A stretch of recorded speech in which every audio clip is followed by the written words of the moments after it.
Don't forget to subscribe and hit the bell icon for more easy and helpful educational videos.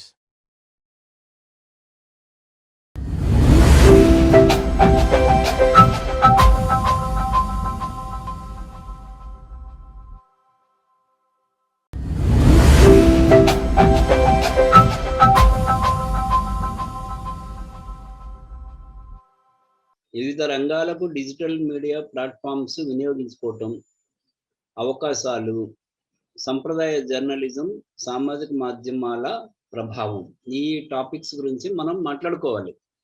అయితే నేనేమంటానంటే, ఇప్పుడు మీరు already some of you are already working are having some experience both in digital, print and web media. మీరు already experience చేస్తున్నారు. Already you are experiencing the real problems of the writing to digital media platform. For that sake, for any form of either print media or digital media or web media, whatever it may be, writing to media is a difficult task. ఎందుకు అంటే, ఒక సాంకేతిక ఉపకరణాన్ని ఉపయోగించుకొని ఆ ఉపకరణానికి లోబడి ఒక technical template, ఆ technical టెంప్లెట్ని ఉపయోగించుకొని విత్ ఇన్ దట్ లిమిట్ మనం దాన్ని రాయాల్సి ఉంటుంది. అంటే ఫర్ ఎగ్జాంపుల్,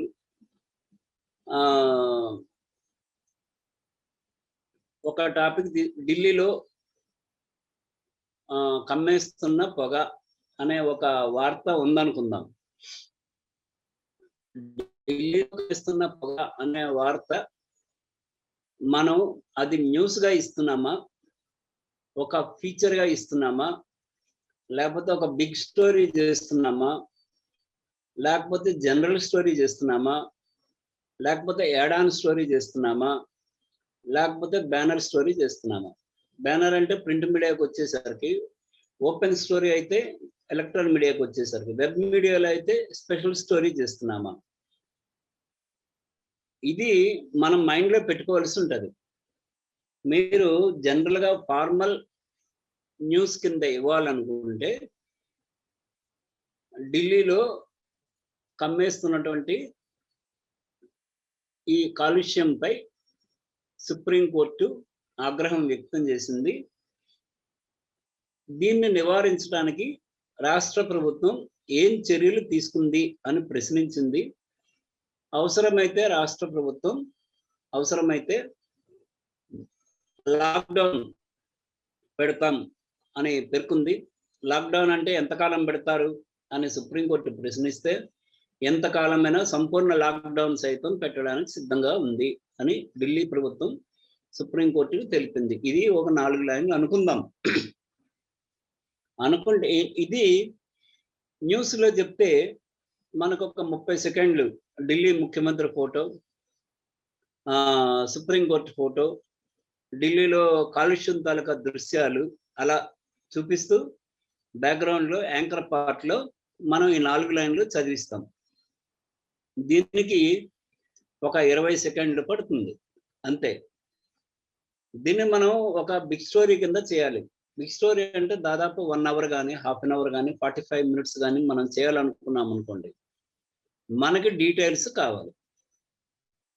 కాబట్టి అక్కడ మనం 4 లైన్లతో సరిపుచ్చడానికి సరిపోదు.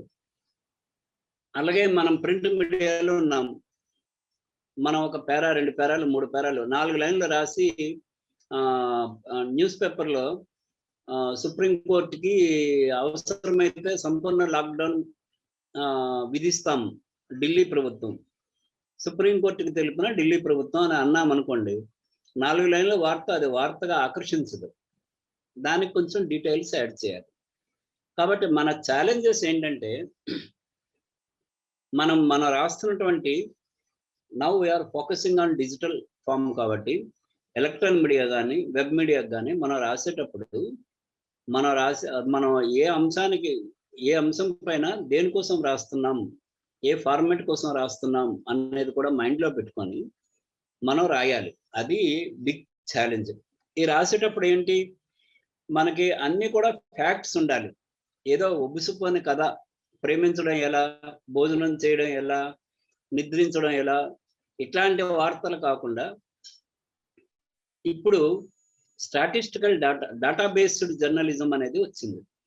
అందులో ఏంటి, గణాంకాలు ఉండాలి. అంటే మనం ఒక వార్తని చెప్పామంటే ఆ వార్తకి మనం ఇస్తున్నటువంటి గణాంకాలు చదివిన పాఠకుడు ఈ వార్త నిజం అని భావించాలి. ఎట్లా భావిస్తారు? గత ఏడాది ఉత్తీర్ణత శాతం 58% ఉండగా ఈ సంవత్సరం ఉత్తీర్ణత 95% పెరిగింది. ఇదొక స్టేట్మెంట్. ఈ స్టేట్మెంట్ చూస్తే గత సంవత్సరం కంటే ఈ సంవత్సరం ఉత్తీర్ణత పెరిగింది అంటే మనకేం అర్థమవుతుంది? పిల్లలు బాగా చదువుకున్నారు, లేదా పరీక్షలు బాగా రాశారు, లేదా టీచింగ్ బాగుంది, లేదా సౌకర్యాలు పెరిగినాయి, what ever it may be, total గా ఎడ్యుకేషనల్ డెవలప్మెంట్ అనేది జరిగింది అనేది పాఠకుడు నిర్ధారించుకుంటాడు. అంతే తప్ప గత ఏడాది కంటే ఏడాది ఉత్తీర్ణత శాతం బాగా పెరిగింది అని అదే వాక్యాన్ని మనం రాసామనుకోండి, గత ఏడాది కంటే ఏడాది ఉత్తీర్ణ శాతం బాగా పెరిగింది అంటే ఏంటి? కాబట్టి మనం చెప్పే వాక్యంలో డాటాని చేర్చినట్టయితే, కొంత ఎవిడెన్స్ పెట్టామంటే, ఇదే విషయాన్ని గత ఏడాది ఉత్తీర్ణత శాతం 58 కాగా ఈ ఏడాది ఉత్తీర్ణత శాతం 95కి పెరిగిందని పాఠశాల విద్యాశాఖ సంచాలకులు సుబ్బారావు గారు చెప్పారు అని ఉందనుకోండి, మనం ఏం చేస్తున్నాం? ఒక అఫీషియల్తో దాన్ని ఎస్టాబ్లిష్ చేస్తున్నాం. ఇంకేం చేసాం? డాటాని ఇచ్చాం. ఇంకేం చేసాం? పెర్ఫార్మెన్స్ గురించి చెప్తున్నాం. కాబట్టి ఈ స్టేట్మెంట్ పాఠకుడిని ఎక్కువ హత్తుకుంటుంది అనమాట. అది ఒకటి. మనం మన వార్త అవతల వాడికి ఒక విశ్వసనీయమైనటువంటి వార్తగా కనిపించేందుకు మనం అవసరమైనటువంటి చర్యలు చేపట్టాలి. అయిపోయింది. మీరు ఒక ఆన్లైన్లో వెబ్ బేస్డ్ మీడియాలో మీరు ఒక ఆర్టికల్ రాశారు, సోషల్ మీడియాలో కానివ్వండి, what ever it may be. అయితే ఈ ఆర్టికల్ రాయడంతో సరిపోదు. ఇది వరకు ఏంటి మీరు గమనించండి, ఒక సినిమా నిర్మించడానికి 90% ఖర్చు పెడితే ప్రచారానికి 10% ఖర్చు పెట్టేవారు. ఇప్పుడు ఒక సినిమా నిర్మాణం తాలూకా ఫార్మేట్ ఎట్లా మారిందంటే, సినిమా తీయబోతున్నాం, పలానా ఆయన హీరో, పలానా ఆమె హీరోయిన్, పలానా చోట చిత్రీకరిస్తాం, ఇది దీని కథాంశం ఇది అని ఒక 2 నెలలు 3 నెలల ముందు నుంచే దాని మీద ఒక ప్రచారానికి ఒక 20% ఖర్చు పెడుతున్నారు. ప్రీ ప్రొడక్షన్ ఖర్చు అనమాట అదంతా కూడా. తర్వాత ప్రొడక్షన్ ఒక 30% ఖర్చు పెడుతున్నారు ప్రొడక్షన్కి. తర్వాత ఏం చేస్తున్నారు? సినిమా ప్రొడక్షన్ టైంలోని రిలీజ్కి ముందు ఉన్నటువంటి ఆ వ్యవధిలో పోస్ట్ ప్రొడక్షన్ ఎక్స్పెండిచర్ మళ్ళీ పెడుతున్నారు ఒక 20%. అయిపోయిన తర్వాత ఇదంతా ఇంకొక 30% ప్రచారానికి ఖర్చు పెడుతున్నారు. అంటే సినిమా తీయడానికి 30% ఖర్చు పెడుతుంటే మిగతా విషయాలకి 70% ఖర్చు పెడుతున్నారు. ఒకప్పుడు సినిమా తీయడానికి 70% ఖర్చు పెడితే మిగతా విషయాలకు 30% ఖర్చు పెట్టేవారు. అలాగనే ఇప్పుడు అన్నింటిలో కూడా బిజినెస్ ఫార్ములా మారింది. కాబట్టి మనం ఒక ఆర్టికల్ మనం చూసాం అనుకోండి, ఒక ఆర్టికల్ రాసాం, సిమిలర్ ఆర్టికల్స్ మీరు యూట్యూబ్లోకి వెళ్ళి ఒకసారి సెర్చ్ కొట్టారు అనుకోండి, ఢిల్లీ పొల్యూషన్ అని కొట్టగానే జస్ట్ విత్ ఇన్ 5 minutes ఒక వార్త వస్తుంది. 10 minutes back, 15 minutes back, 20 minutes back, 30 minutes back, ఇట్లాగా మనకు ఒక 30-40 ఆర్టికల్స్ వస్తాయి. వీడియోలు ఆర్టికల్స్ అంటే వీడియో ఆర్టికల్స్. మన ఆర్టికల్ కూడా అలా రావాలంటే మనం మన ఆర్టికల్కి సంబంధించి మనం ఏ అంశాన్ని చెప్తున్నాము, ఎక్కడి అంశము, మీరు ఏం చెప్పదలుచుకున్నారు, ఈ మూడింటిని కూడా ఒక కీవర్డ్స్ కింద తీసుకొని మన ఆర్టికల్ని మనం ఇవ్వాల్సి ఉంటుంది. దానివల్ల ఏమవుతుంది, నేను వెతుకుతున్నా ఏమని, నీట్ అడ్మిషన్స్ అని వెతికాను, లేదా అంటే లాసెట్ అడ్మిషన్స్ ఇన్ ఏపీ అనగానే నాకు ఒక 20 వస్తాయి. మన ఆర్టికల్ రాదు. ఎందుకు రావట్లేదు అంటే మనం కీవర్డ్స్ని మనం ఉపయోగించుకోవాలన్నమాట. అది ఉపయోగించుకోకపోవడం వల్ల మన ఆర్టికల్ సెర్చ్లో రాదు. ఒక ఆర్టికల్ మనం రాయడంతో సరిపోదు అనమాట. మన ఆర్టికల్ని ప్రమోట్ చేసుకోవాలి. ఇదివరకు ఎట్లా ఉండేవారంటే కొంతమంది పాత్రికేయులు వాళ్ళు ఒక న్యూస్ రాయగానే, అంటే సెల్ ఫోన్లు వచ్చిన కొత్తలో వాళ్ళు న్యూస్ రాయగానే ఆ న్యూస్ని కాపీ చేసి క్లిక్ చేసి దాన్ని మిత్రులందరికీ పంపేవారు. ఇప్పుడు కూడా ఆ ప్రక్రియ నడుస్తుంది. మీకు అందరికీ తెలిసిందే. మీ మొబైల్స్లో ప్రతిరోజు న్యూస్ క్లిప్స్ ఎట్లా వస్తున్నాయి ఏంటనేది మీకు తెలుసు. ఎందుకు చేస్తున్నారు ఆ పని అంటే ఆ వార్తని మార్కెటింగ్ చేసుకుంటున్నారు వాళ్ళు. మనం కూడా మన వార్తని మార్కెటింగ్ చేసుకోవాలి. ఎందుకు చేసుకోవాలి అంటే ఒకప్పుడు ప్రముఖ దినపత్రికలు ఉండేవి. ఆ ప్రముఖ దినపత్రికల్లో ఏమొస్తే అది అందరూ చూసేవారు కాబట్టి మనం ప్రత్యేకించి చెప్పాల్సిన అవసరం ఉండేది కాదు. మనం చెప్పగానే ఇవాళ రాసామండి అనగానే అవునండి మేము ఉదయాన్నే చూసామండి అని చెప్పేవారు. ఇప్పుడు పత్రికలు పెరిగినాయి, యూట్యూబ్ వీడియోలు పెరిగినాయి, సోషల్ మీడియా పెరిగింది. ఉదయం పత్రికలు, మధ్యాహ్నం పత్రికలు, సాయంకాల పత్రికలు, అప్పుడప్పుడు వచ్చే పత్రికలు, ఇట్లా మరో పక్క ఆల్ ఇండియా రేడియో, ఇంకో పక్క దూరదర్శన్, ఇంకో పక్కనేమో న్యూస్ ఛానల్స్. మన దగ్గర 84 న్యూస్ ఛానల్స్ ఉన్నాయి.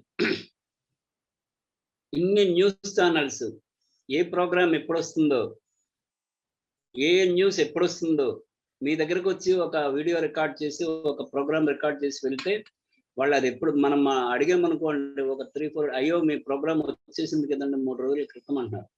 అంటే ఇలాంటి ఒక మార్కెట్లో ఉన్నట్టుగా ఉన్నాం మనం. న్యూస్ మార్కెట్ అంటే ఇన్ని ఛానళ్ళు, ఇన్ని పేపర్లు, సాయంకాల దినపత్రికలు, మధ్యాహ్నం దినపత్రికలు, ఇంకో పక్కన వెబ్ మీడియా పత్రికలు, ఇంకొన్ని ఏంటి డిజిటల్ ఫామ్లో వాళ్ళకి నచ్చినప్పుడు పెడుతుంటారు, అవి కూడా ఉన్నాయి. ఇన్ని పత్రికల మధ్య మనం ఉన్నప్పుడు మనం రాసేటటువంటి ఒక వార్త నలుగురు దృష్టిని ఆకర్షించాలంటే ఆ వార్తను కూడా మనం మార్కెటింగ్ చేసుకోవాలి. మార్కెటింగ్ అనే మాట కమర్షియల్గా ఉంటుంది కాబట్టి మనం మార్కెటింగ్ అనకుండా దాన్ని మనం ఏం వాడుతున్నామంటే ఇప్పుడు కొంచెం పొలైట్గా కీవర్డ్స్ని మనం క్రియేట్ చేసుకోవటం. కొన్ని కీవర్డ్స్ని క్రియేట్ చేసుకుని ఆ కీవర్డ్స్ ద్వారా మన వార్తని మార్కెట్ చేసుకుంటాం అన్నమాట. అంటే మీరు ఎక్కడ వెతుకుతున్నా కూడా ఆ కీవర్డ్స్ని ఉపయోగించేటప్పుడు, కీవర్డ్స్ ఏంటి, ఇప్పుడు పలానా సుప్రీంకోర్టు ఒక మాజీ కేంద్ర మంత్రి కుమారుడు లేదా మాజీ కేంద్ర మంత్రి పలానా కేసులో ఉన్నారు కాబట్టి ఆ కేసుని ఈరోజు సుప్రీంకోర్టు విచారణకి చేపడుతుంది అని ఉందనుకోండి ఒక స్టేట్మెంట్. మనం ఆ కీవర్డ్స్ని పెట్టుకొని ఆ వార్తను మనం కంపోజ్ చేస్తే ఏ లాంగ్వేజ్లోనైనా మీరు ఆ కీవర్డ్స్ ప్రకారం ఎవరు సెర్చ్ చేసినా ఆ వార్త టాప్ ప్రయారిటీ వస్తుంది. ఇప్పుడు యూట్యూబ్లో మీకు మన లాస్ట్ టైం మనం మాట్లాడుకున్నప్పుడు చెప్పాను నేను, మన యూట్యూబ్లో క్రియేటర్స్ అకాడమీ ఉంటుందని. క్రియేటర్స్ అకాడమీలో మనం కొంత ప్రాక్టీస్ చేసాం అనుకోండి, మీకు యూట్యూబ్ గైడ్ చేస్తుంది. అది ఎంత ఉపయోగపడుతుందంటే మీరు యూట్యూబ్లోనే కాదు వేరే ఎక్కడ ఏం చేయాలనుకున్నా కూడా వీడియో ఎడిటింగ్లో కానీ, వీడియో మ్యూజిక్లో కానీ, వీడియో ఆడియో ఎడిటింగ్లో కానివ్వండి, వీడియో ఫార్మాట్ ఎడిటింగ్లో కానివ్వండి, వీడియో ఫార్మాట్ కన్వర్షన్లో కానివ్వండి, MP3 to MP4 ఎట్లా మార్చాలి, ఎందుకు మార్చాలి, ఎప్పుడు మార్చాలి అనే విషయంలో కానివ్వండి, ఇట్లా మీకు కొంత మార్గదర్శకంగా ఆ ట్రైనింగ్ అనేది ఉంటుందన్నమాట. అది ఒకటి. రెండోది, మన వార్తకి షెడ్యూల్ ఉండాలి. అంటే షెడ్యూల్ అంటే ఏంటంటే ఇప్పుడు ఏదో పాత విషయాన్ని ఇప్పుడు మనం కొత్తగా చెప్పాలని ప్రయత్నం చేసాం అనుకోండి, అది ఆకర్షించదు. ఒకవేళ పాత విషయాన్ని మీరు రామప్ప దేవాలయం ఆర్కీవ్స్ డిపార్ట్మెంట్ ఏమో దాన్ని ఒక పురాతన మందిరంగా గుర్తించింది, ఇది న్యూస్. మామూలు రోజుల్లో రామప్ప దేవాలయం అంటే ఏంటి అనేది రాస్తే అంత పెద్ద ఆకర్షించకపోవచ్చు. యునెస్కో గుర్తింపు వచ్చింది, ఆర్కీవ్స్ డిపార్ట్మెంట్ గుర్తించింది, ఈ దేవాలయానికి ఇంత ప్రాచీనత ఉంది, దీని నేపథ్యం ఇది అనేది మనం వివరిస్తూ చెప్పామనుకోండి, ఆ వార్త అందరిని ఆకర్షిస్తుంది. అదే వార్తకి కేంద్ర మంత్రులు, రాష్ట్ర మంత్రులు, లేకపోతే ప్రముఖులు, లేకపోతే అక్కడ పనిచేసే ఉద్యోగులు, లేదా అంటే పూజారులు, లేదా పురోహితులు, వాళ్ళతో మాట్లాడించి కొంత మనం చెప్పించామనుకోండి ఆ హిస్టరీని మనం చెప్పడం కాకుండా వాళ్ళతో చెప్పించామనుకోండి, ఎందుకంటే అక్కడ ఉంటారు కాబట్టి, ఆ వార్త మరికొంచెం అది ఎన్హాన్స్ అవుతుంది అనమాట. ఆ న్యూస్ తాలూకా ప్రొఫైల్ ఎన్హాన్స్ అవుతుంది. ఆ వార్త తాలూకా ప్రాముఖ్యత, ప్రాధాన్యత మరికొంత మెరుగుపడుతుంది. కాబట్టి మనం ఏ టైంలో ఏ న్యూస్ని ఎప్పుడు షెడ్యూల్ చేయాలి, ఈరోజు మీకు రాయటానికి ఏమీ లేవు, సంథింగ్ రాయాలి. ఏం రాయాలి? విదేశాలు వెళ్తున్నటువంటి ఆంధ్ర, తెలంగాణ విద్యార్థుల సంఖ్య పెరిగింది లేదా తగ్గింది, అది ఒక న్యూస్.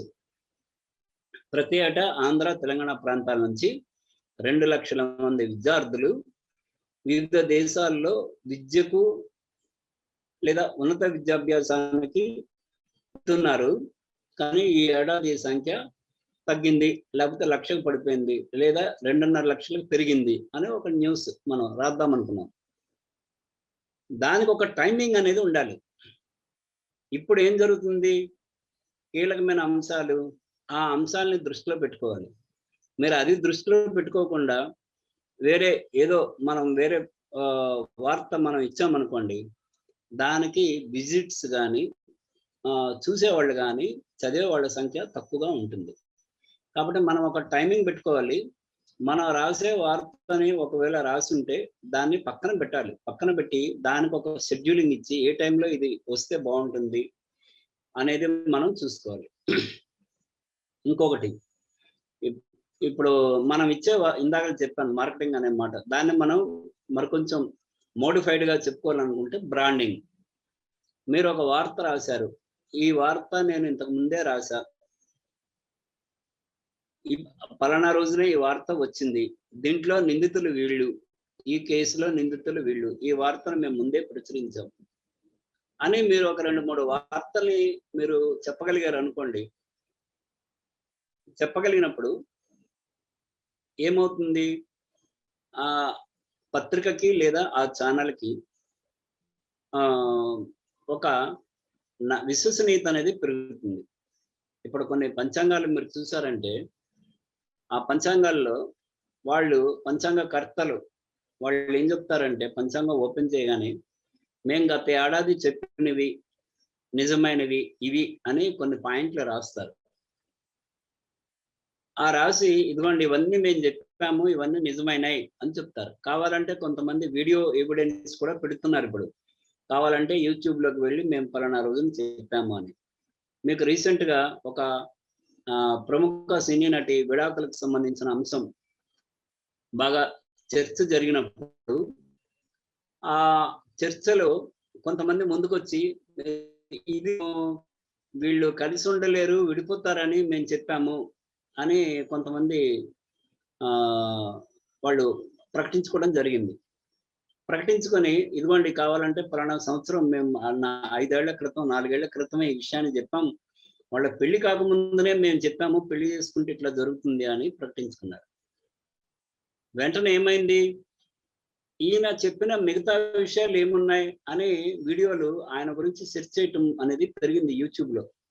యూట్యూబ్ ఒక టైంలో ట్రెండింగ్ ఇచ్చేటప్పుడు ఈ విడాకుల అంశం ముందుగానే చెప్పారన్న వ్యక్తి ఇంకా మిగతా విషయాలు ఏం చెప్పాడు అనే దాన్ని వెతికారు.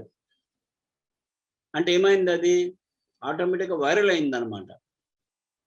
అట్లా మన వార్త వైరల్ కావాలంటే మన బ్యాక్గ్రౌండ్ అంటే మన ఫైనాన్షియల్ స్టేటస్ కాదు, మన నాలెడ్జ్ బ్యాక్గ్రౌండ్ అంటే ఏంటి? గతంలో మనం ఏం చెప్పాం, ఎంతవరకు నిజమైనవి, మన వీడియోలు ఎంతవరకు విశ్వసనీయంగా ఉన్నాయి, మన వార్తలు ఎంతవరకు విశ్వసనీయంగా ఉన్నాయి. ఫైనల్గా ఎప్పుడు కూడా విశ్వసనీయత అనేది టాప్ ప్రయారిటీ అవుతుంది. మనం ఎన్ని బోగస్ వార్తలు రాసినా కూడా కొన్నాళ్ళకి మన బ్రాండ్ పడిపోతుంది అనమాట. ఏమీ లేకుండానే మచ్ అబౌట్ నథింగ్ అంటారు. అక్కడ ఏమీ లేకుండానే ఓహో ఆహా ఒక స్టేడియం 20,000 మంది మాత్రమే పడతారు. మనం ఏం రాస్తామంటే లక్షలాది మంది హాజరయ్యారని రాస్తాం. లక్షలాది మంది ఎట్లా హాజరవుతారండి? స్టేడియం కెపాసిటీయే 20,000. అక్కడ స్టేడియం కెపాసిటీ ఎంత అనేది మనం తెలుసుకొని ఆ పలానా మీటింగ్‌కి లక్షలాది మంది వచ్చారు. లక్షలాది మంది ట్రాక్టర్లతో వచ్చారు. మనుషులే పట్టరు 1,00,000 మంది. ట్రాక్టర్లతో సహా స్టేడియంలో పట్టారని రాస్తుంటాం. ఎట్లా వస్తారు వాళ్ళు? అంతమంది ఎక్కడ పడతారు? ఆ స్టేడియం కెపాసిటీ ఎంత?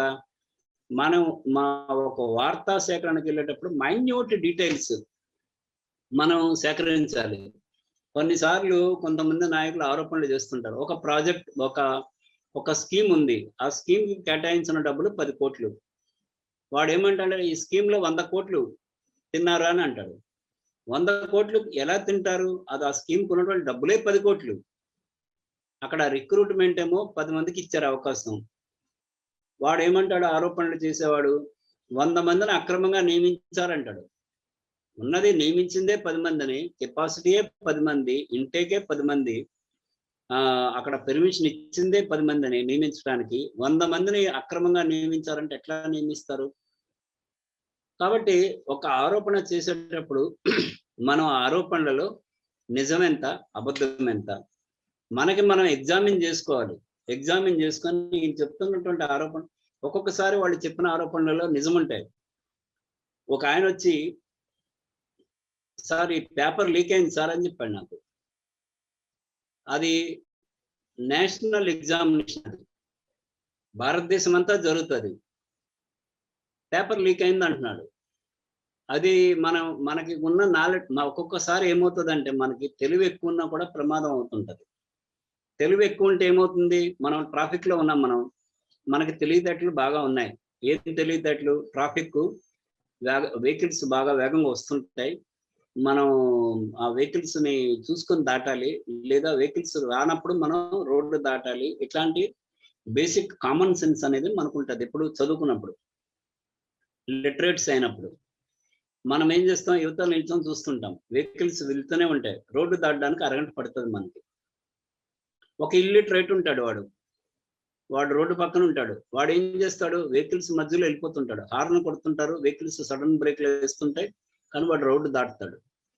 ఇక్కడ రోడ్డు దాటడంలో మన తెలివి ఉపయోగపడుతుందా లేదా నష్టపరుస్తుందా? మీరు ఇక్కడే మీ తెలివి వల్ల మీరు 1 గంట ఉంటారు రోడ్డు దాటడానికి. ఒక సామాన్యుడు కామ్గా వాడు అందులో ట్రాఫిక్ లో దూరి వెళ్ళిపోతుంటాడు అనమాట. కాబట్టి ఒక్కొక్కసారి మన నాలెడ్జ్ ఏం చేస్తుందంటే మనల్ని కంట్రోల్ చేస్తుంటది. కొన్ని విషయాలు చెప్తే అనుమానించడానికి కూడా మన మనసు అంగీకరించదు అనమాట. అయ్యో ఈయన ఏదో తప్పు చెప్తున్నాడే, ఇది జరుగుండదే అని అనిపిస్తుంది. అట్లాగనే ఒక నేషనల్ ఎగ్జామినేషన్ విషయంలో మాకు ఒక ఆయన సోర్స్ ఇస్తే, సార్ ఇదంతా అక్రమాలు జరిగినాయి సార్ అని అంటే, దాని మీద మేము కొంత మొదట్లో హెసిటేట్ చేసినప్పటికీ కూడా తర్వాత మేము దాన్ని స్టడీ చేసాం. స్టడీ చేసి 2-3 రిపోర్టర్స్ మేము స్టడీ చేసి కొంచెం లోతుల్లోకి వెళ్ళి దాని ఆధారాలని పట్టుకునే ప్రయత్నం చేసేటప్పుడు అది నిజమే అని తెలియని తర్వాత ఫస్ట్ విన్నప్పుడు మనకి సర్ప్రైజ్ ఉంటుంది. కాబట్టి మనకు ఒక ఆరోపణ వచ్చిందంటే ఆరోపణలో నిజాలు ఉన్నాయా లేదా అన్నది కూడా మనం చూడాలి. ఒక్కొక్కసారి పెద్ద ఆరోపణలు ఉంటాయి. ఆ ఆరోపణలను మనం తోసిపుచ్చలేము. దాని వెనక చాలా నేపథ్యం ఉంటుందన్నమాట. ఒక యూనివర్సిటీకి వైస్ ఛాన్సలర్ని నియమించాల్సిన సమయం వచ్చింది. అయితే ఆ యూనివర్సిటీకి వైస్ ఛాన్సలర్గా నియమించాలంటే మామూలు జనరల్ ప్రక్రియ ఏంటంటే, యూనివర్సిటీ ఎగ్జిక్యూటివ్ కౌన్సిల్ సమావేశమై మా యూనివర్సిటీ ఎగ్జిక్యూటివ్ కౌన్సిల్ నుంచి ఒక మెంబర్ని మీకు ఇస్తున్నాము, ఈయన వైస్ ఛాన్సలర్ల ఎంపిక కమిటీలో ఒక సభ్యుడిగా ఉంటాడు అని వాళ్ళు ఇవ్వాలి. అలాగే ప్రభుత్వం కూడా మా ప్రభుత్వం నుంచి ఒక ఆయన సభ్యుడిగా ఉంటాడు అని ఒక మెంబర్ని ఇవ్వాలి. అలాగే యూనివర్సిటీ గ్రాంట్స్ కమిషన్ యూజీసీ కూడా ఒక సభ్యుడిని ఇవ్వాలి. వీళ్ళు ముగ్గురు కూర్చొని మీటింగ్ అయ్యేదానికి ముందు ఏం చేస్తారంటే ఒక నోటిఫికేషన్ ఇవ్వాలి. ఆ నోటిఫికేషన్లో అప్లికేషన్లు వస్తాయి. ఆ అప్లికేషన్లు వచ్చిన తర్వాత ఈ ముగ్గురుతో కూడినటువంటి కమిటీ వాటిని పరిశీలించి ఒక్కొక్క అవసరమైతే వాళ్ళతో మాట్లాడి వచ్చిన అప్లికేషన్‌లో ఒక 40, 50 వచ్చాయి అనుకుందాం. అందులో ఒక 5, 6 పేర్లని ఎంపిక చేసి లేకపోతే 3 పేర్లను ఎంపిక చేసి ఆ లిస్ట్‌ని ప్రభుత్వానికి పంపిస్తది. ప్రభుత్వం అంటే బ్రాకెట్‌లో ముఖ్యమంత్రి. వాస్తవానికి ముఖ్యమంత్రి రోల్ ఇందులో ఏమి ఉండదు. ఆ ప్రభుత్వానికి చెందినటువంటి విద్యాశాఖ కార్యదర్శికి పంపిస్తుంది. విద్యాశాఖ కార్యదర్శి దాన్ని గవర్నర్‌కి పంపి, గవర్నర్ అందులో ఒక పేరుని ఎంపిక చేస్తే, ఆ పేరు వచ్చినటువంటి వ్యక్తిని వైస్ ఛాన్సలర్‌గా నియమించాల్సి ఉంటుంది. అది మన తెలుగు రాష్ట్రాల్లో ఉన్నటువంటి ప్రాసెస్. కొన్ని రాష్ట్రాల్లో కొంచెం స్వల్పమైన తేడా ఉంది. అయితే ఈ విద్యాశాఖ కార్యదర్శి అనే దశలోనే ముఖ్యమంత్రి ఒక పేరు చెప్తారు. ఇదిగో ఈయన్ని నియమించండయ్యా అంటారు. అది పెన్సిల్‌తో టిక్ కొడతారు. ఆ పెన్సిల్‌తో టిక్ కొట్టినటువంటి ఆ లిస్టు గవర్నర్‌కి పోతే, ఆ పెన్సిల్‌తో టిక్ కొట్టిన పేరునే జనరల్‌గా గవర్నర్‌లు నియమిస్తుంటారు. ఇది న్యూస్. అయితే ఒక యూనివర్సిటీ వైస్ ఛాన్సలర్‌ని నియమించే పరిస్థితి వచ్చినప్పుడు, అప్పటికే దానికి ఎవరిని నియమిస్తారనే వ్యక్తి పేరు తేలిపోయింది. మేము రాసాము అది న్యూస్‌గా. పలానా ఆయన యూనివర్సిటీకి వీసీగా నియమించబోతున్నారని. కానీ ఈ నోటిఫికేషన్ ఇవ్వటం, ఈ ప్రక్రియ, ముగ్గురు సభ్యులు కూర్చోవడం, వీళ్ళంతా వాళ్ళ మెంబర్లను ఇవ్వటం, యూజీసీ ఇదంతా కూడా ఒక వాస్తవికంగా మనం సామాన్య పరిభాషలో మాట్లాడుకోవాలనుకుంటే, సామాన్య జనభాషలో ఇదంతా అంబక్కు వ్యవహారం అన్నమాట. ఊరికినే ఇవన్నీ తూతు మంత్రం కింద వేస్తారు. పేరు అదే. చివరికి ఇదంతా ప్రక్రియ జరిగేసరికి 6 మాసాలు పట్టింది. 6 మాసాల తర్వాత ఆయనే వీసీగా నియమితులయ్యారు. 6 మాసాల క్రితమే మేము రాసాం ఈ వార్తని, లేకపోతే 6 మాసాల క్రితమే మేము చెప్పాం అని ఎలక్ట్రానిక్ మీడియా వాళ్ళు ఇట్లాగే ఎవరికి వాళ్ళు తమ ఖ్యాతిని ప్రచారం చేసుకుంటారు. కాకపోతే మనకు ఒక సోర్స్ వచ్చినప్పుడు మనం ఏమనుకుంటాం, ఇంకా ఇది నోటిఫికేషనే ఇవ్వలేదు, అప్లికేషన్లు కాల్ ఫర్ చేయలేదు, ఎంతోమంది ప్రొఫెసర్లు పోటీ పడతారు, ఇంతమందిలో ఈయనకి ఎట్లొస్తుంది అనే అనుమానం మనకుండి మనం ఏంటంటే ఆ వార్తని విస్మరిస్తాం. అప్పుడే ఏంది ఇది అని అనుకుంటాం. అట్లా అనుకోవడానికి వీల్లేదు. ఏదైనా ఒక సోర్స్ వచ్చిందంటే ఆ సోర్స్ పట్ల మనకి విశ్వాసం ఉంచుకుంటూనే ఆ సోర్స్ ఎంతవరకు కరెక్టు, ఆ ఇన్ఫర్మేషన్ ఎంతవరకు కరెక్టు అనేది మనం వెరిఫై చేసుకోవాలి అనేది నేను చెప్తున్నా. ఈ వెరిఫికేషన్ అనేది అది ఎలక్ట్రానిక్ మీడియాకి రాయటానికైనా కానివ్వండి, ప్రింట్ మీడియా కానివ్వండి, what ever it may be, మనకి ఇన్ఫర్మేషన్ని మనం వెరిఫై చేసుకోవటం అనేది మన బాధ్యత. చేసుకోకుండా ఏది రాయకూడదు. నిజాలు తెలుసుకోవాలి. అక్కడ ఉన్నటువంటి పరిస్థితుల్ని అర్థం చేసుకోవాలి. మనకు వచ్చినటువంటి ఇన్ఫర్మేషన్‌లో మంచి, చెడు 2 ఉండొచ్చు. ఇప్పుడు ఏమవుతుంది, రీసెంట్‌గా కొన్ని సంఘటనలు మనం గమనిస్తే వాటిలో మనం ఊహించం అది అట్లా ఉంటుందని. క్లైమాక్స్‌లు డిఫరెంట్‌గా ఉంటాయన్నమాట. అరే! ఇట్లా కూడా ఉంటుందా అని మనకి ఆశ్చర్యం కలుగుతుందన్నమాట అది. ఇక తర్వాత అంశం మనం ఈ రైటింగ్‌లో అంటే మీడియాకి రాసేటప్పుడు మనం ఎదుర్కొంటున్నటువంటి ఛాలెంజెస్‌లో ఇంకొక అంశం ఏందంటే టెక్నికల్ నాలెడ్జ్ ఉండాలి. టెక్నికల్ నాలెడ్జ్ అంటే ఏంటి?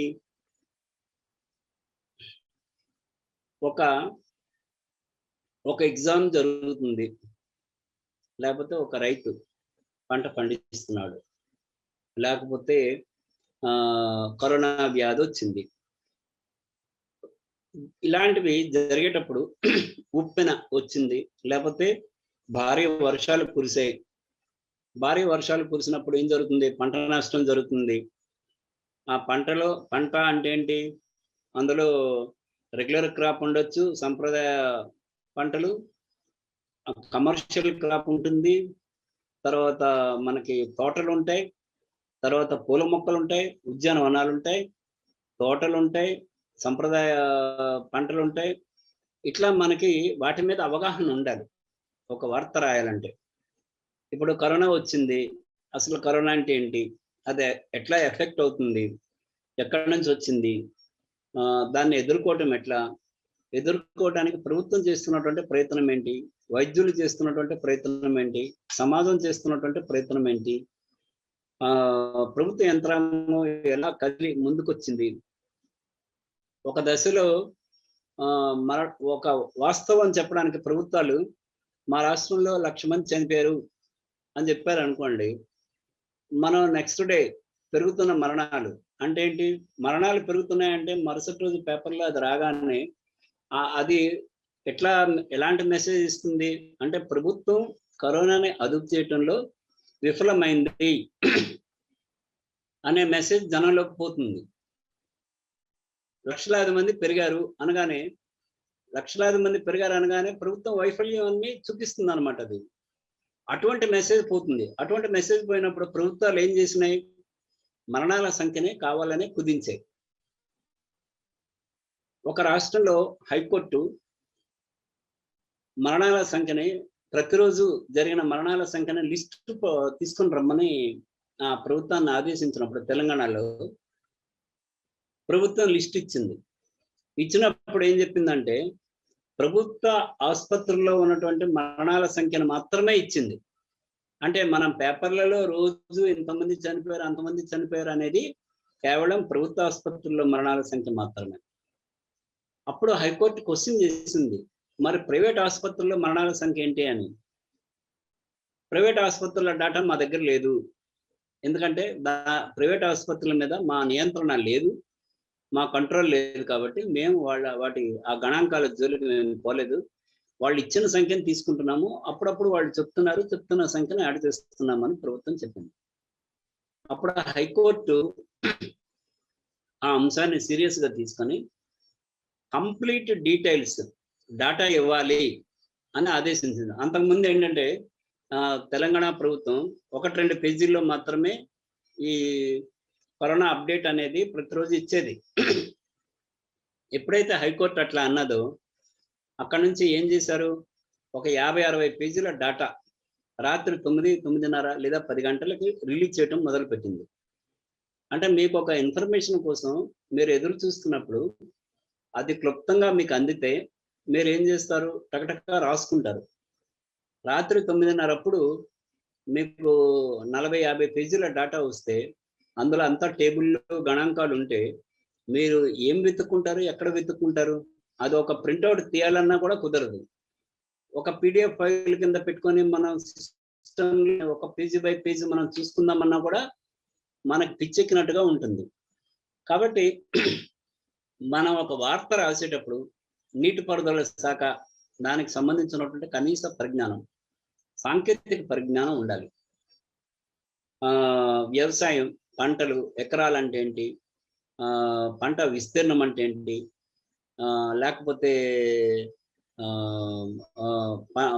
పంటకు వచ్చేటటువంటి ధరలు, వినిమయ ధర అంటే ఏంటి, లేకపోతే పెట్టుబడి అంటే ఏంటి, చిన్న చిన్న పదాలు, ఆ పదాల తాలూకా అర్థాలు మనకి తెలియాలి. అదే వైద్య రంగానికి సంబంధించి మనం వ్యవసాయం గురించి చెప్పుకున్నాం. వైద్యం, విద్యారంగంలో సాంకేతిక కళాశాలలు ఉన్నాయి. ఇంజనీరింగ్ అంటే ఏంటి, మెడిసిన్ అంటే ఏంటి, ఏ ప్రోగ్రామ్ ఎంతకాలం ఉంటుంది, బిఈడి అంటే ఏంటి, డిఈడి అంటే ఏంటి, వాటి పరీక్షలు ఎవరు పెడతారు, ఆ కాలేజీలు ఎవరు నిర్వహిస్తారు, ఏ శాఖ ఆధీనంలో ఉంటాయి. ఫర్ ఎగ్జాంపుల్ ఇప్పుడు మనకి బిఈడి కాలేజ్ ఉంది. బిఈడి కాలేజీ పర్యవేక్షణ ఎవరు చూస్తారు? పాఠశాల విద్యాశాఖ చూస్తుంది. ఇంజనీరింగ్ కాలేజీలో పర్యవేక్షణ ఎవరు చూస్తారు? టెక్నికల్ యూనివర్సిటీ చూస్తుంది.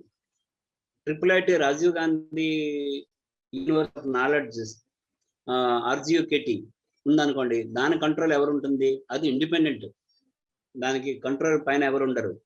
మహా అయితే సాంకేతిక యూనివర్సిటీ తలకు సలహాలు తీసుకుంటారు తప్ప అది స్వతంత్రంగా పనిచేస్తుంది.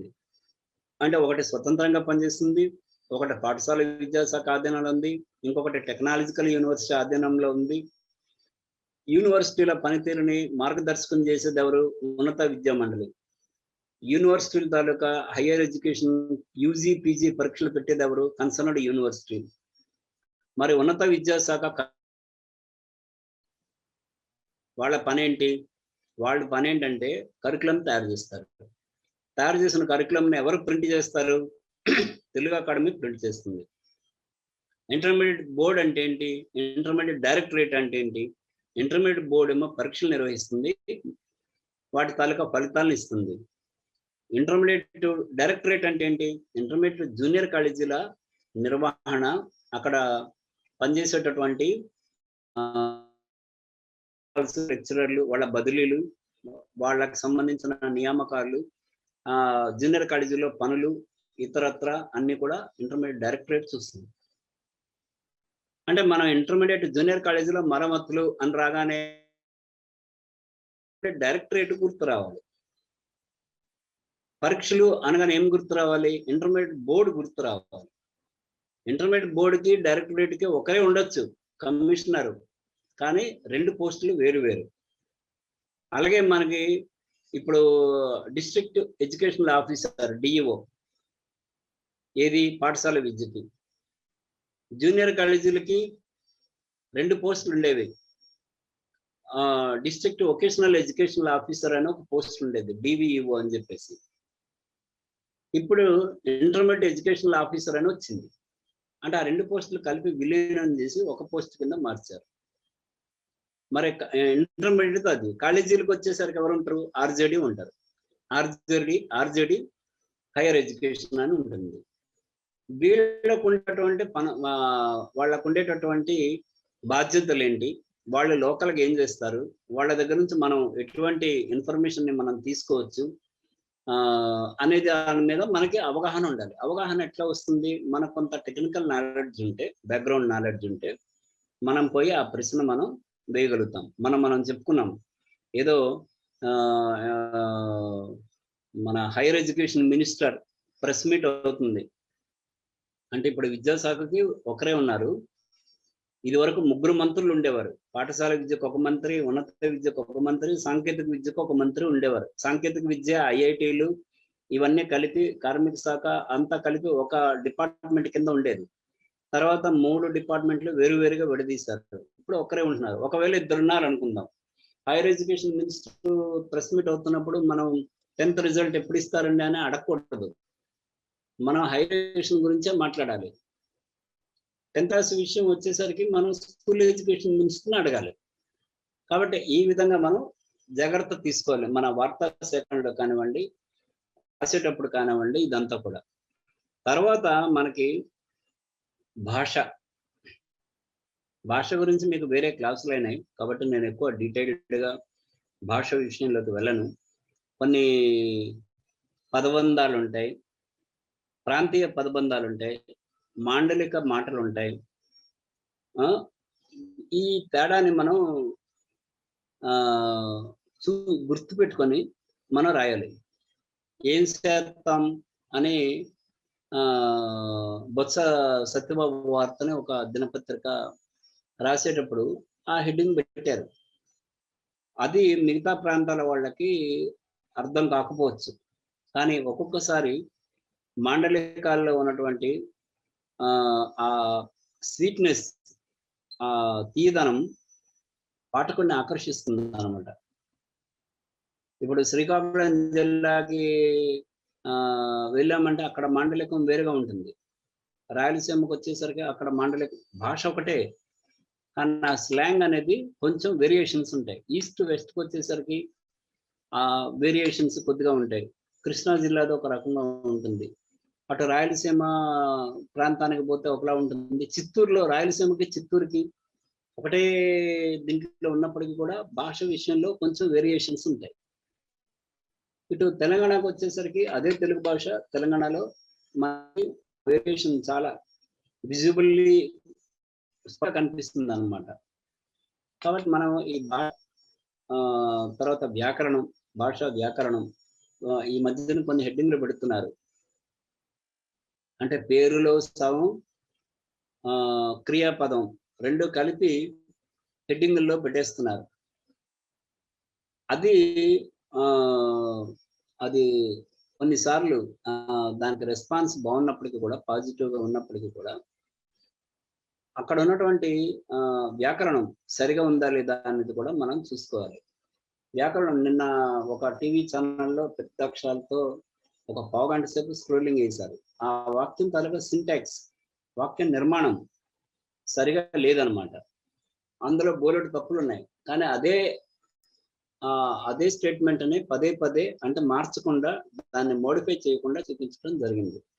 అట్లా కాకుండా మనం జాగ్రత్తలు తీసుకోవాలన్నమాట. మనం రాసేటప్పుడు, వార్త రాసేటప్పుడు, పదాలను పలికేటప్పుడు, వాటి గురించి చెప్పేటప్పుడు, సాంకేతిక అంశాలు కానివ్వండి, ఇప్పుడు ఆహ్, ఆంధ్రప్రదేశ్‌లో బీభత్సమైన వర్షాలు తమిళనాడుకి, తర్వాత ఆంధ్రప్రదేశ్‌కి, బెంగాల్‌కి, ఈ కోస్తా తీర ప్రాంతంలో ఉన్నటువంటి సముద్ర తీర ప్రాంతాల్లో ఉన్నటువంటి రాష్ట్రాలకి ఉప్పెన గాని, ఈ తుఫాన్లు గాని కొత్త కాదు.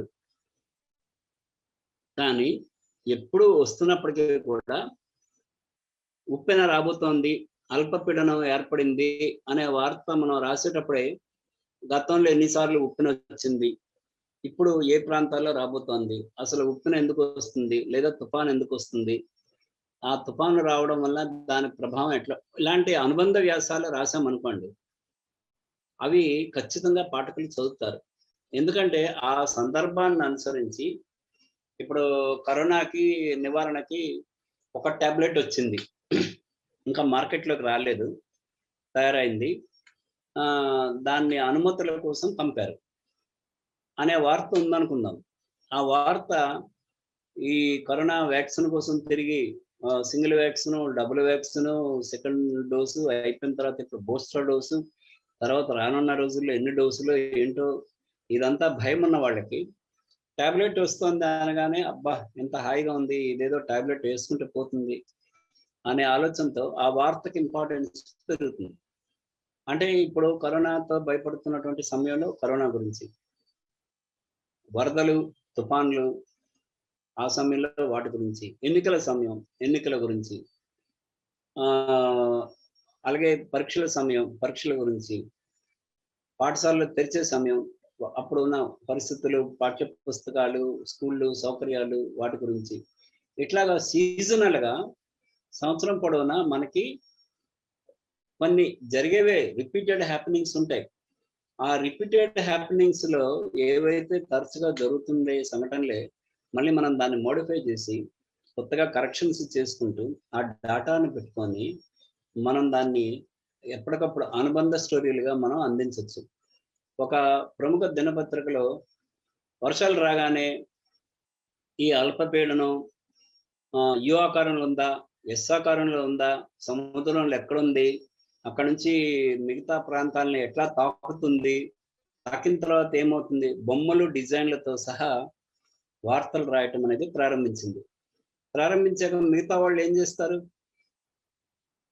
ఇదివరకేంటంటే తుఫాను లేదా ఉప్పెన వస్తోంది, లేకపోతే ఇంకోటి వరదలు పడతాయి, వర్షాలు పడతాయి అనే వార్త 2 లైన్‌లో, 3 లైన్‌లో వచ్చేది. ఇప్పుడు అదొక పెద్ద వార్త.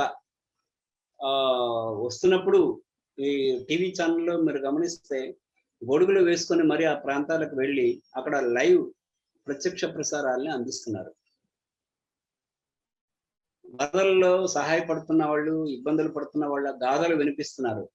ఒకవేళ ఆ ప్రాంతం వాళ్ళని తరలిస్తుంటే హెలికాప్టర్ల ద్వారా ఆ వివరాలు ఇస్తున్నారు. అక్కడ రోడ్లు ఇవన్నీ కొట్టుకుపోయి ఇళ్ళు, పొలాలు అన్నీ నీటి పాలైతే ఆ దృశ్యాలు మనకు చూపిస్తున్నారు. మొన్న వైరల్ అయింది. ఒక అబ్బాయి టూ వీలర్‌లో పోతున్నాడు. ఒక్కసారి వర్షం వరద నీరు గట్టిగా కొట్టడంతో ఇటు వేరే వైపు పడిపోయి ఆ వరదలో కొట్టుకుపోవడం. ఇట్లాంటి బస్సు ఆ మధ్యనే చూపించారు. ఒక ట్రాక్టర్ కూడా అలాగా బోల్తా పట్టాన్ని మనం చూసాం. అంటే ఈ ఆసక్తి అనేది సోషల్ మీడియా పెరిగిన తర్వాత జనంలో కూడా ఆసక్తి ఇదివరకు మనకు అది చేయటానికి అవకాశం ఉండేది కాదు. మనం పోయి ఆ వరదల్లో నిల్చొని దీన్ని ఒక ఫోటోగ్రఫీ తీసి లేదా వీడియో తీసి మనం ఇవ్వటానికి అప్పుడు అంత ఆసక్తి ఉండేది కాదు. సదుపాయం ఉండేది కాదు. ఇప్పుడు రానున్న రోజుల్లో మనకేమవుతుంది? మంచి మొత్తం నీరు నిండిపోయిందనుకోండి, మనం అక్కడికి వెళ్ళలేము ఆ ఊర్లోకి. చుట్టూ అప్పుడు ఈస్ట్ గోదావరిలో ఎక్కువ జరుగుతుంటాయి. చుట్టూ నీటితో మునిగిపోతాయి గ్రామాలు. ఆ గ్రామాల దగ్గరికి మనం పోలేము. పోలేని పరిస్థితుల్లో రానున్న రోజుల్లో మనకి డ్రోన్‌లొస్తున్నాయి. డ్రోన్లను పంపి అక్కడ ఉన్నటువంటి ప్రజల స్థితిగతుల్ని అంచనా వేయడానికి కూడా అవకాశం ఉంది. గతంలో ఉండేది కాదు. గతంలో హెలికాప్టర్లలో వెళ్ళి లో లేయింగ్ లోకి వెళ్ళి ఆ హెలికాప్టర్ల ద్వారా బైనాకులర్ల ద్వారా జనం ఎక్కడైనా నీళ్లలో కొట్టుకుపోతుంటే చూసి వాళ్ళని రక్షించే ప్రయత్నం చేసేవారు. ఎందుకంటే మనుషులు వెళ్ళలేదు. అక్కడ రోడ్డు ఏదో, నది ఏదో, లేకపోతే ఏర్ ఏదో మనకేం తెలియదు అనమాట. కాబట్టి వెళ్ళటానికి కూడా భయపడేవారు. అటువంటి గ్రామాలు అన్ని రాష్ట్రాల్లో కూడా దాదాపుగా ఉన్నాయి. ఏదైనా ప్రమాదం జరిగితే చిక్కుకుపోయి చుట్టూ చెట్లు పడిపోయి కనీసం మనం వెళ్ళటానికి కూడా దారి గమ్యం లేనటువంటి పరిస్థితి ఉంటుంది. అలాంటి పరిస్థితుల్లో రానున్న రోజుల్లో డ్రోన్లను వాడి వాటి తాలూకా ఇన్ఫర్మేషన్ సేకరించి మనం చెప్పడానికి ఉంటుంది. మీడియా కూడా కొద్ది రోజుల్లో ఇప్పుడు మనం ఎట్లా ఎక్విప్ అయ్యాము టెక్నాలజికల్ గా, మనం కూడా డ్రోన్లను వాడుకునే రోజులు వస్తాయి త్వరలో. వచ్చేటప్పుడు వాటి ఆపరేషన్, వాటి ద్వారా ఎటువంటి డేటా సేకరించాలి, ఎక్కడ సేకరించాలి, ఎప్పుడు సేకరించాలి, ఆ డేటాని రికార్డ్ చేయడం ఎట్లాగా, ఆ రికార్డ్ చేసిన డేటాని రిట్రీవ్ చేయడం ఎట్లాగా, క్షణాల్లో మనం అందించడం ఎట్లాగా, ఇవన్నీ కూడా మనం ఆలోచించాల్సి ఉంటుందన్నమాట. ఇప్పుడు ఇంకొకటి, ఇప్పుడు మనకి బాగా ఒక ఊరు వెళ్ళాం, వరదలు బీభత్సంగా వచ్చినాయి, ఊళ్ళనే కొట్టుకుపోయినాయి. అక్కడికి వెళ్ళి కూర్చున్న వార్తా కథనాలు ఇస్తున్నప్పుడు లేదా ఒక ప్రమాదం జరిగింది, ఆ ప్రమాదం తాలూకా వార్తను మనం కవర్ చేస్తున్నాం. లేకపోతే రైలు డీరైల్ అయింది, పట్టాలు తప్పింది, ఒక వార్తను ఇస్తున్నాం. ఇలాంటి ముఖ్యమైనటువంటి వార్తలు ఇచ్చేటప్పుడు అందులో ఏ సమాచారం ఉండాలో అది ఉందా లేదా. ఇప్పుడు ఒక ప్రమాదం జరిగింది, ప్రమాదం అనగానే మనకు వెంటనే ఏం స్ట్రైక్ అవుతుంది? ఎంతమంది చనిపోయారు అనుకుంటారు. చనిపోయారా లేదా? ఎవరికి ప్రాణహాని లేదు. ఓకే, అమ్మయ్య. మొన్న ఒక బస్సుకి మంటలు అంటుకున్నాయి, ఒక ప్రైవేట్ బస్సు మంటలు అంటుకున్నాయి. ప్రైవేట్ బస్సుకి మంటలు, బస్సులో 50 మంది ప్రయాణికులు, అది స్క్రోలింగ్. అది చూడగానే మీరేమనుకుంటారు? ఈ 50 మంది ఏమయ్యారా అని అనుకుంటాం మనం. కానీ అదృష్టవశాత్తు వారిలో ఎవరికి కూడా ప్రాణహాని కలగలేదు, అందరూ కూడా సురక్షితంగా బయటపడ్డారు. అటువంటి వార్త వచ్చేటప్పుడు మనం ఫలానా రంగు బస్సు, ఫలానా ఏజెన్సీకి సంబంధించిన బస్సు, ఈ బస్సు ఇక్కడ నుంచి అక్కడ పోతుంది, అక్కడ నుంచి ఇక్కడ పోతుంది, ఆ బస్సు తాలూకా ఇదిలాగా ఇంత వేగంతో పోతుంది, ఇవన్నీ రాసే బదులు ఫస్ట్ పాఠకుడు ఏం ఎక్స్పెక్ట్ చేస్తాడు? ఆ బస్సులో ఎంతమంది ఉన్నారు, ఎంతమంది సురక్షితంగా ఉన్నారు, ఎంతమంది చనిపోయారు, చనిపోతే వాళ్ళ వివరాలు ఏంటి అది చూస్తారు. ఒక విమాన ప్రమాదం జరిగింది పాకిస్తాన్లో. ఆ విమాన ప్రమాదం జరగగానే అక్కడ ఇంతమంది ప్రయాణికులు ఉన్నారు, ఆ ప్రయాణికుల్లో పాకిస్తాన్ వాసులు ఎంతమంది, మిగతా దేశాల వాసులు ఎంతమంది, భారతీయులు ఎంతమంది, అందులో ఎవరైనా మన తెలుగు రాష్ట్రాల వాళ్ళు ఉన్నారా? ఉండొచ్చు. మనం ఆ వార్త పాకిస్తాన్లో విమాన ప్రమాదం కదా, మనకేం సంబంధం అనుకుంటాం. చెన్నైలో ఒక భవనం కూలింది, ఆ కూలినప్పుడు ఆ భవనం కింద చనిపోయిన వాళ్ళంతా తెలుగు వాళ్ళు. మనం న్యూస్ వస్తుంటది, చెన్నైలో భవనం కూలింది, కుప్ప కూలింది అని వస్తుంటది. కుప్ప కూలింది అని వస్తే చెన్నైలో కదా, మనకేం సంబంధం అనుకుంటాం మనం. కానీ తీరా చూస్తే ఆ భవనం కింద 11 మంది మరణిస్తే 11 మందిలో 11 మంది కూడా ఆంధ్రప్రదేశ్కి చెందిన వాళ్ళని తేలింది.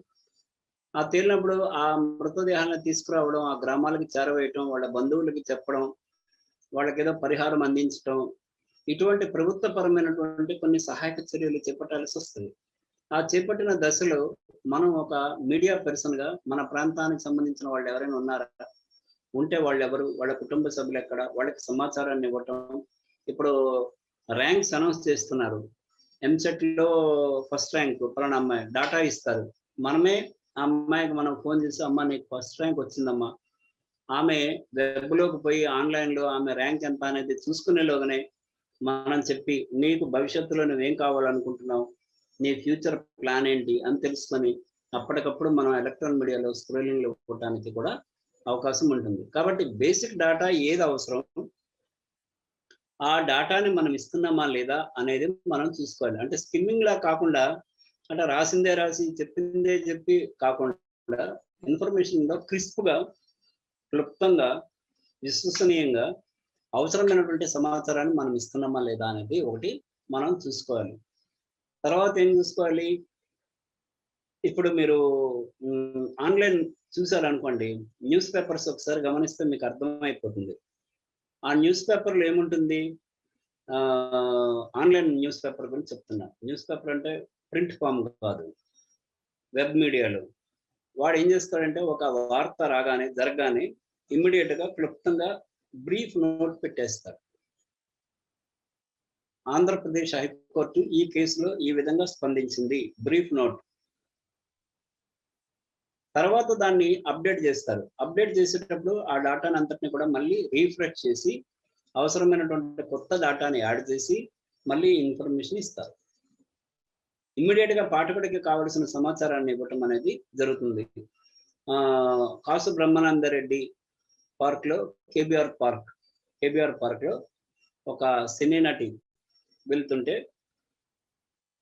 ఆమె చేతిలో ఉన్నటువంటి ఐఫోన్‌ని ఒక వ్యక్తి లాక్కోవడానికి ట్రై చేశాడు. ఆ ప్రయత్నంలో ఆమె రిటాలియేట్ చేసినప్పుడు, ఆమె దాన్ని ఎదిరించినప్పుడు ఏం జరిగిందంటే వాడు ఆమెని నెట్టేశాడు. ఈ క్రమంలో ఆమెకి గాయాలయ్యాయి. ఇది ఒక న్యూస్ ఇన్ఫర్మేషన్.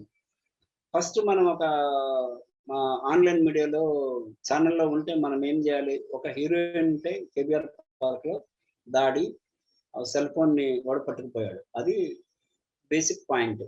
ఆ హీరోయిన్ పేరు, ఆమె అది. తర్వాత లెవెల్‌కి వచ్చేసరికి వాడు ఆ సెల్ ఫోన్‌ని ఎందుకు లాక్కున్నాడు అనేది క్వెషన్ మార్క్. ఎందుకు లాక్కున్నాడంటే ఆ సెల్ ఫోన్ యాపిల్ ఐఫోన్. అంటే 1,50,000 2,00,000 ఖరీదు చేసే ఫోన్ అది. తర్వాత క్వెషన్ మార్క్ ఏంటి? ఈమె ఆమెకు తెలిసిన వ్యక్తేనా కాదా? ఒకవేళ తెలిసిన వ్యక్తి అయితే వీళ్ళిద్దరి మధ్యన ఏమైనా గొడవలు ఉన్నాయా? ఒకవేళ తెలిసిన వ్యక్తి అయితే ఈ సెల్ ఫోన్‌లో ఆయనకు సంబంధించిన డాటా ఏమైనా ఉందా? ఇటువంటి స్టోరీస్ ఏమో వన్ బై వన్ చేసి రన్ ఆన్ చేసి మన వ్యూయర్‌ని మనం హ్యాంగ్ చేయాలన్నమాట. ఎట్లా? ఆ ఛానల్ నుంచి స్కిప్ కాకుండా మనం ఇన్ఫర్మేషన్ ఇస్తుండాలి. ఒక హీరోయిన్ పై దాడి, ఆమె సెల్ ఫోన్ తీసుకున్నారు అనేది వీక్షకుడికి ఆసక్తి కలిగిస్తుంది. కాబట్టి మనం ఇచ్చేటటువంటి వార్త ఎదుటి వాడికి నిరాశ కలిగించకూడదు. ఆసక్తిదాయకంగా ఉండాలి, క్రిస్ప్‌గా ఉండాలి, క్లుప్తంగా ఉండాలి, విశ్వసనీయంగా ఉండాలి. మరింత సమాచారాన్ని తెలుసుకోవాలనే ఆకాంక్షని ఆయనలో లేవనెత్తాలి. అలాంటప్పుడు ఆ వీక్షకుడు లేదా పాఠకుడు మనం ఒక వార్త ఇచ్చినా, ఒక 3, 4 పేరాలు ఇచ్చినా కూడా దాన్ని చదువుతా పోతుంటాడు. లేదా ఒక ఛానెల్‌లో ఒక ప్రోగ్రామ్ అవుతుంటే ఆ ప్రోగ్రామ్ మొత్తం చూడటానికి ప్రయత్నిస్తాడనమాట. మనం చెప్పే దాంట్లో స్పష్టత కూడా ఉండాలి. మనం ఏం చెప్తున్నాం, దేనికోసం చెప్తున్నాము. వేరే డీవియేషన్స్, డైవర్షన్స్ లేకుండా మనం ఆ వార్తని అందించడానికి ప్రయత్నం అనేది చేయాలి. అలాగే ఇప్పుడు పరిమితిని కూడా చూసుకోవాలి. ఇప్పుడు మీరు సోషల్ మీడియాలో పెడుతున్నారు, ట్విట్టర్‌లో పెడుతున్నారు, లేదా వాట్సాప్‌లో పెడుతున్నారు ఒక ఇన్ఫర్మేషన్. వాటి పరిమితి ఉంటుంది. ఎన్ని పదాలు మాత్రమే పడతాయి. కాబట్టి మనం పెట్టే సమాచారం ఆ పదాల పరిమితిని దృష్టిలో పెట్టుకొని మనం రాయాలన్నమాట. ఇంకా ఎక్కువ వివరాలు ఉంటే ఆ వివరాలను మనం ఏం చేయాలి? మీరు మా ఫలానా వీడియోని వాచ్ చేయండి, అందులో మీకు డీటెయిల్స్ ఉంటాయి అనే విషయాన్ని మనం చెప్పొచ్చనమాట. ఆ విధంగా మనం ఈ మీడియా రైటింగ్‌లో మనకు ఎదురయ్యేటటువంటి ఛాలెంజెస్, సవాళ్ళని మనం ఎదుర్కోవడానికి సన్నద్ధంగా ఉన్నప్పుడు మనం ఒక సక్సెస్‌ఫుల్ మీడియా పర్సన్‌గా మనం మారుతాం. ఈ వీటికి సంబంధించినటువంటి ప్లాట్‌ఫార్మ్స్ అంటే మీకు తెలిసినవే. అవేమీ కొత్త విషయాలు కాదు. అంటే మనకి లైక్ గూగుల్‌కి అనుబంధంగా ఇప్పుడు గూగుల్ వర్క్ స్టేషన్ తీసుకొచ్చింది.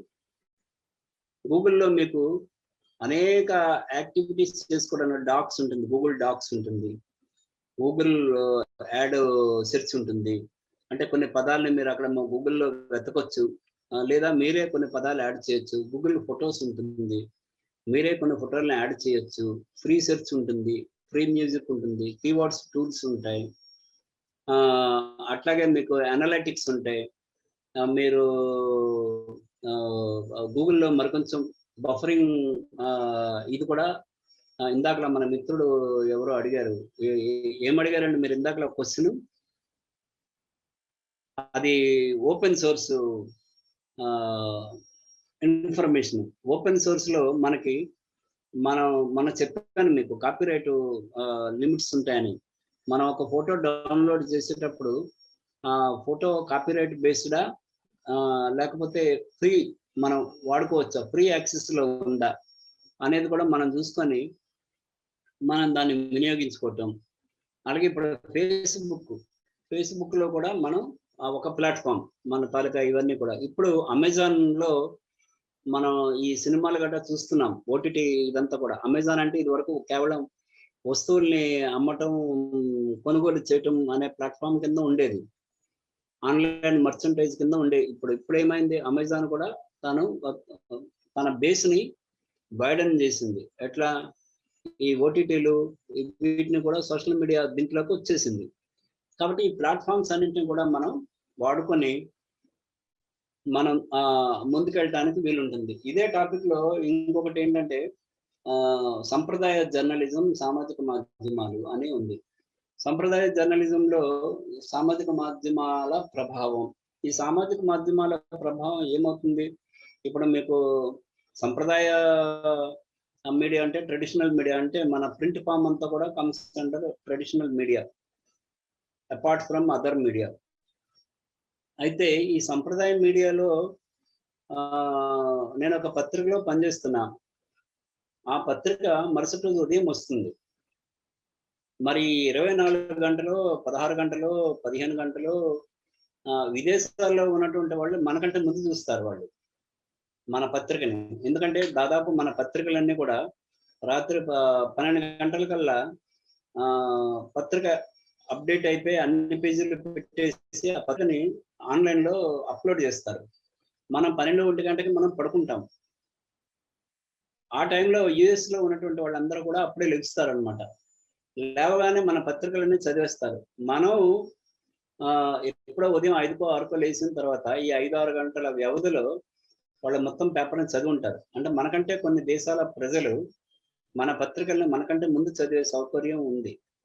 ఇప్పుడు ఆ సౌకర్యాన్ని దృష్టిలో పెట్టుకొని పత్రికలు ఏం చేస్తున్నాయంటే, మరుసటి రోజు ఉదయం ప్రింట్ ఫార్మ్‌లో పత్రిక రాకుండా వెబ్ మీడియాలో ఏం చేస్తున్నాయి? ఆ వార్తను అందిస్తున్నాయి. దీనివల్ల ఏమవుతుంది? వార్తను వాళ్ళకి అందించడం వల్ల ఆన్‌లైన్‌లో ఇప్పుడు మీకు ఆంధ్రజ్యోతి.com, నమస్తే తెలంగాణ, నవ తెలంగాణ, ప్రజాశక్తి, విశాలాంధ్ర, ఆంధ్రభూమి, బతుకు క్రాంతి, Times of India, Indian Express ఇలా పత్రికలన్నీ కూడా ఆన్‌లైన్‌లో ఉన్నాయి. ఇంట్లో ఉన్నాయి, ఆన్‌లైన్‌లో ఉన్నాయి.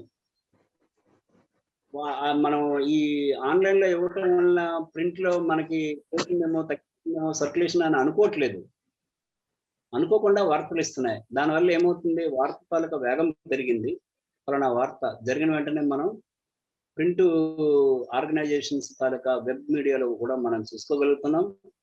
అలాగే జరిగిన సంఘటనకి వాళ్ళు ఇచ్చిన సమాచారానికి మనం పొంతన చూసుకుంటున్నాం. అది రిలవెంట్‌గా ఉందా లేదా అనేది చూసుకుంటున్నాం. అట్లాగే మనం ఒక వార్త ఇప్పుడు టైమ్స్ ఆఫ్ ఇండియా రావాలండి. మనం ఎక్కడో పల్లెటూరులో ఉంటాం, ఊరు చివర. ఆ జిల్లాలో ఎక్కడో ఉంటాం, మారుమూల ప్రాంతంలో ఉంటాం. మనం టైమ్స్ ఆఫ్ ఇండియా రావాలి. అది ఉన్నప్పుడు మాకు హిందీ అయినా కూడా కొనుక్కొని చదువుకునేవాళ్ళం. ఇప్పుడు పత్రికలు చాలా అందుబాటులోకి వచ్చినాయి. పత్రికలు అందుబాటులోకి వచ్చినాయి కానీ కొన్ని గ్రామాలకు రావడానికి టైం పడుతుంది. అక్కడ ఒకటే కాపీ ఉందనుకోండి, వాడు ఎందుకు వచ్చి ఇస్తాడు అంత దూరం, అంత ఊరు పల్లెటూరుకి వచ్చి. కానీ వాళ్ళంతా ఇప్పుడు ఏం చేయగలుగుతున్నారు? ఆన్‌లైన్‌లోకి పోయి ఏ పత్రిక అయితే చదవాలనుకుంటున్నారో ఆ పత్రిక తాలూకా ఆన్‌లైన్‌లోకి పోయి వార్తలన్నీ కూడా క్షణాల్లో చదవగలుగుతున్నారు. దాని ద్వారా ఏమవుతుంది? కేవలం బ్రాడ్‌బ్యాండ్ ఖర్చు తప్ప పత్రికను కొనుక్కోవాల్సిన పని కూడా లేదు. అంటే ఖర్చు కూడా తగ్గింది. ఖర్చు తగ్గింది, వెంటనే చదువుతున్నారు, ఈజీగా చదువుతున్నారు. ఇవన్నీ కూడా సదుపాయాలు మనకి వచ్చినాయి. That is all about our topic.